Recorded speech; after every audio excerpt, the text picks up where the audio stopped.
in New York, it was a Jewish world, a little Jewish world, where all the parents or grandparents spoke Yiddish, and it was a Yiddishkeit.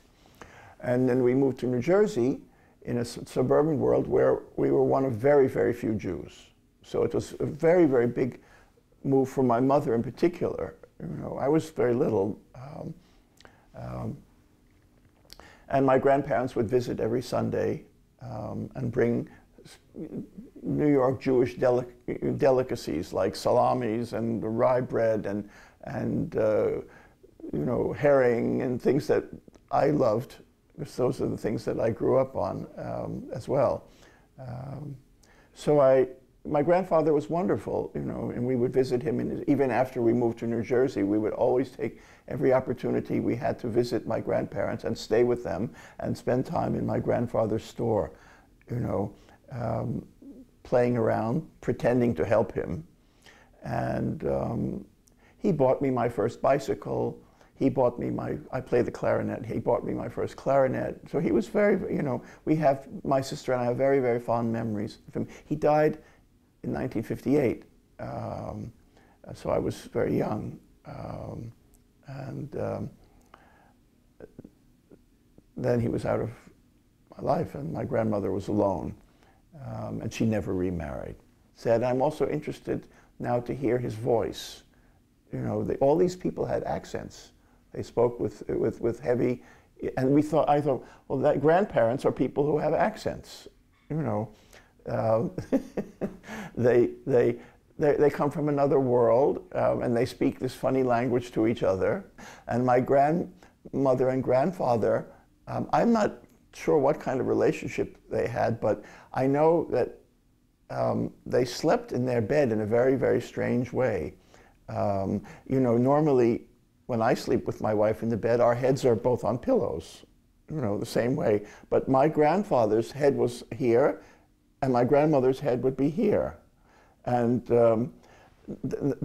there's a Yiddish word that was used for that, and I remember it because it was such an extraordinary thing in my mind. Zu fussen, from fuss, foot.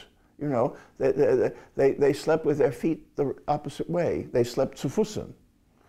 So that probably says something about their relationship and looked very different. I have an old photograph of my father, taken of my grandfather, my father, and me. My father's father, and my grandfather's here, my father's here, and I'm here in terms of height. I mean, you could just see, just in terms of nutrition alone. My grandfather obviously was not well fed as a child, and came under different. My father grew up in the 1930s. Okay, but nothing's, his father was working in the factory, and I grew up in New Jersey, in a kind of middle-class home, and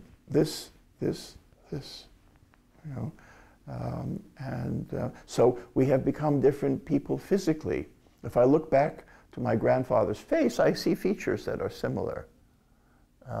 But not only have we become Americans, not only do we speak different languages, not only do we have different lives, but our bodies have become different. Both my parents spoke Yiddish, so when they wanted to say something that we didn't understand at home later on, they would speak to each other in Yiddish. So the Yiddish continued on, and I regret not knowing, having learned. I mean, given my background, it probably would have been easy, but I didn't. So the Yiddish continued on, but the second generation, my parents' generation, they didn't want to look back at all. My grandparents didn't want to look back because it was painful and it was difficult, and they had made a new life for themselves, and they were very, very happy to be Americans.